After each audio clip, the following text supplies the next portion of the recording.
আমার 10টা পয়েন্ট বলে শেষ করছি, আমি 6 নাম্বার বলছি।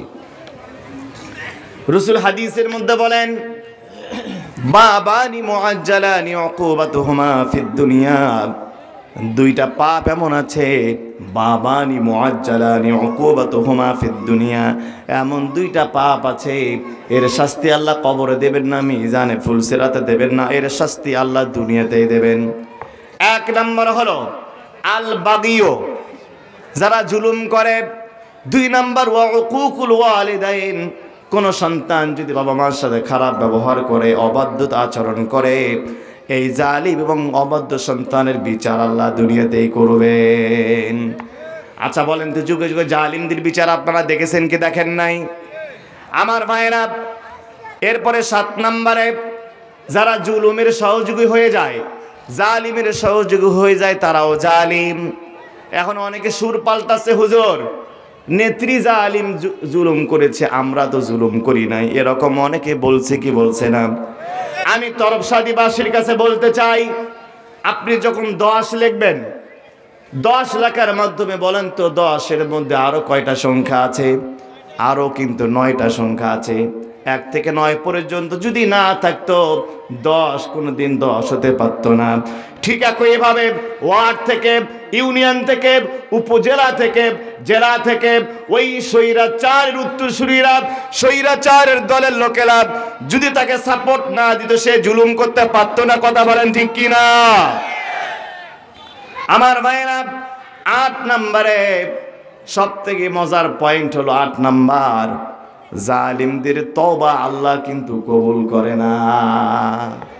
এখন ইন্ডিয়ায় বসে ওনার দলের ফেসবুক পেজে তারা বলছে, বাংলাদেশ মানুষ যদি চায়, আমরা তাদের কাছে ক্ষমা চেয়ে নতুন করে রাজনীতি করতে চাই। কথা বলেন ঠিক কিনা? আমরা মিঠাপুকুর থেকে বলতে চাই, কাদের কাছে ক্ষমা চাচ্ছেন? আমরা কাকে ক্ষমা করব? যাদের হাত রক্তে রঞ্জিত, রক্ত পিপাসু কোন ডাইরি মহিলার ক্ষমা বাংলার মানুষ করবে না। আমরা ক্ষমা করতে রাজি আছি, এক সত্যে ক্ষমা করতে পারি। আমাদের মাঝে আল্লামা দেলাওয়ার হোসেন সাঈদীকে ফিরিয়ে দিতে হবে, আমাদের মাঝে আলী হাসান মোহাম্মদ মুজাহিদকে ফিরিয়ে দিতে হবে, মতিউর রহমান নিজামীকে ফিরিয়ে দিতে হবে, 2000 শহীদকে আমাদের মাঝে ফিরিয়ে দিতে হবে। তাছাড়া বাংলার জমিনে যদি নতুন করে আবার রাজনীতি করার কোন পায়তারা কোন দল করে, কোন দল যদি তাদেরকে পুনর্বাসন করার ইচ্ছা করে, আমরা তাদেরকে কি আবার এই বাংলার জমিনে জায়গা দিব? এই স্বৈরাচারদেরকে, জালিমদেরকে ডাস্টবিনে ফেলাবার জন্য, বঙ্গোপসাগরে ভাসায় দেওয়ার জন্য আর একবার যদি ডাক আসে, প্রয়োজনে চোখ দিব, হাত দিব, রক্ত দিব, জীবন দিব, স্বৈরাচারের জন্য বাংলার 1 ইঞ্চি মাটি ছেড়ে দেওয়া হবে না। আগামী দিনে যদি ডাক আসে, কারা কারা রাজি আছেন? মিঠাপুকুরের মুসলিম জনতা 2 হাত তুলে আল্লাহকে দেখান।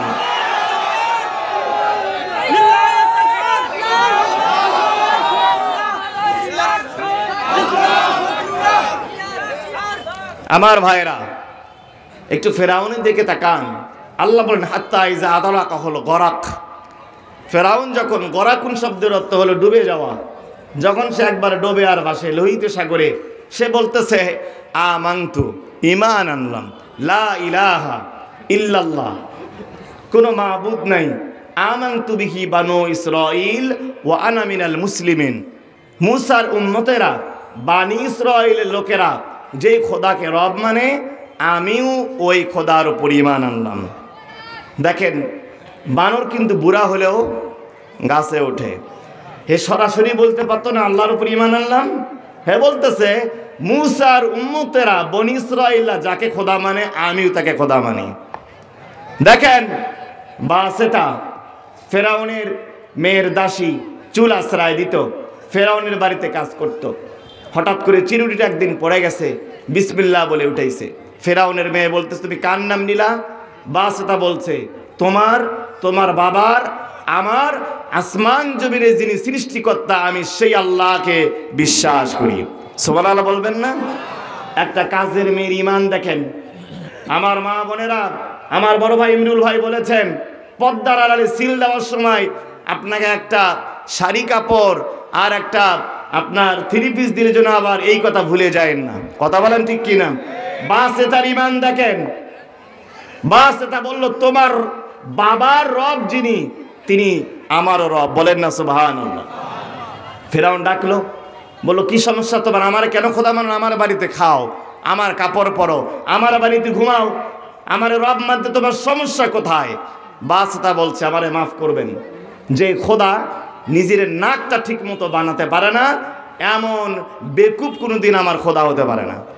ফেরাউনের নাকটা ছিল বোসা। এই কথা বলার পরে বাদশা তার 6টা বাচ্চাকে তার চোখের সামনে হত্যা করা হয়েছে।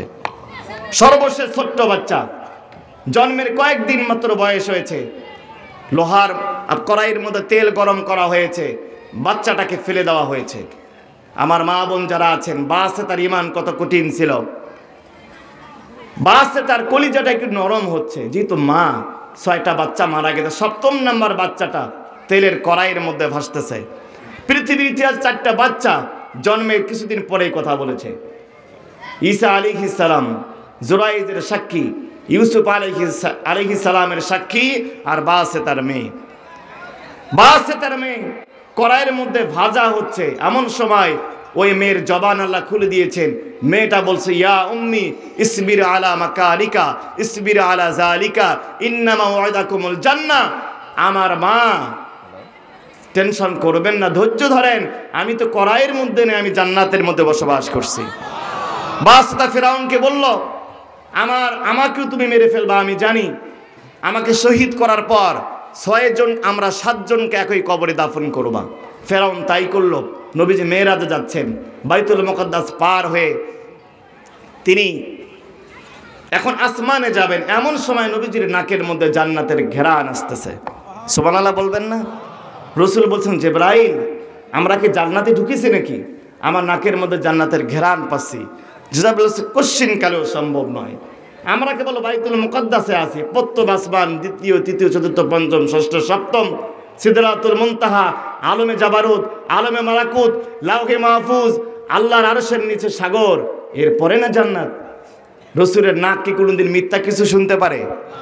রাসূলের নাক কোনোদিন মিথ্যা ঘেরান পেতে পারে না। তখন আল্লাহ জিবরাইলকে জানায় দিলেন, আমার হাবিবকে জানায় দাও, এটা আসল জান্নাতের ঘেরান নয়, এটা জান্নাতের ঘেরান আসতেছে বাসে তার কবর থেকে। বাইতুল মুকদ্দাসের পাশে বাসে তার কবর।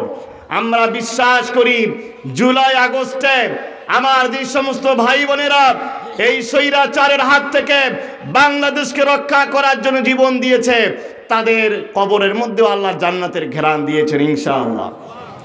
আমার ভাইরা, এরপরে 9 নম্বর পরিণতি হলো যারা জালিম হয়, জালিমদের বংশ থেকে আল্লাহ আর কোনোদিন কাউকে শাসন ক্ষমতায় পাঠান না। সুবহানাল্লাহ বলবেন না? এর প্রমাণ হলো এজিদ। হোসাইন রাদিয়াল্লাহু তাআলা আনহুকে কারবালার প্রান্তরে শহীদ করার পর পরবর্তী 91 বছরে তার গোষ্ঠীর একজন কেউ চেয়ারম্যান মেম্বার পর্যন্ত হতে পারে নাই। যারা স্বপ্ন দেখছেন দেশে রাজনীতি করবেন, এসে ইসলামের ইতিহাসের শিক্ষা, যুগে যুগে যারা জালিম হয় ওই দেশের মানুষ তাদেরকে এত ঘৃণা করে ওদের নাম শুনলে মানুষ থুতু নিক্ষেপ করে। সর্বশেষ 10 নাম্বার হলো জালিমদেরকে মারার জন্য আল্লাহ কোনোদিন কোনো ফেরেশতার সৈন্যবাহিনী নাজিল করেন নাই, ছোট্ট ছোট্ট জিনিস দিয়ে মেরেছেন। আল্লাহ আপনার নূহ আলাইহিস সালামের জামানায় জালিমদের মেরে গেছেন বৃষ্টি দিয়া। আল্লাহ তাআলা ইব্রাহিম আলাইহিস সালামের শত্রু নমরুদকে মেরেছেন আপনার ন্যাংরা মশা দিয়া। সর্বশেষ আল্লাহ তাআলা বিশ্বনবীর 50 দিন আগে আব্রাহার বাচ্চাকে মেরেছেন ছোট্ট ছোট্ট পাথর দিয়া। সর্বশেষ এই 21 শতাব্দীর সব থেকে বড় জালিমকে আল্লাহ বাংলার জমিন থেকে বিতাড়ন করেছেন ছোট্ট ছোট্ট আবাবিল পাখি বাচ্চাদেরকে দিয়া। কথা বলেন ঠিক কিনা?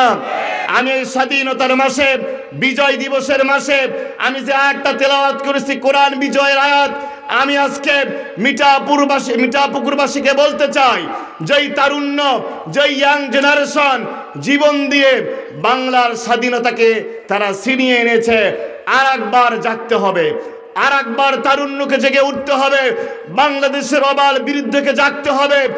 আর সেই বিজয় হবে, আর সেই গণ অভ্যুত্থান হবে, আর সেই বিপ্লব হবে এই কোরআনের শাসন প্রতিষ্ঠার বিপ্লব। কথা বলেন ঠিক কি না? আমরা বিগত 53 বছরে রাম দেখেছি, বাম দেখেছি, স্বামী দেখেছি, স্ত্রী দেখেছি, বাবা দেখেছি, মেয়ে দেখেছি, আর কোন রাম আর বাম নয়, একবারের জন্য হলেও বাংলাদেশের জাতীয় সংসদে 7 লোকের শাসন এবং কোরআনের শাসন চাই। কারা কারা চাই? 2 হাত তুলে আল্লাহকে দেখায়। আমার ভাইরা, আমার বয়ান শেষ হয়ে গিয়েছে, আমার বড় ভাই এসে গিয়েছেন। আপনাদের আমি অনেক কাছের মানুষ, আল্লাহ চাইলে আবার কোনো দিন দেখা হবে। আমাকে আপনারা দোয়া করবেন তো ইনশাআল্লাহ। আমার 15 তারিখে মাহফিল আছে আব্দুল আলামিন ভাইয়ের সাথে। কোথায় যেন এটা? খামার মুকিমপুর। আপনাদের সবার দাওয়াত, আসবেন।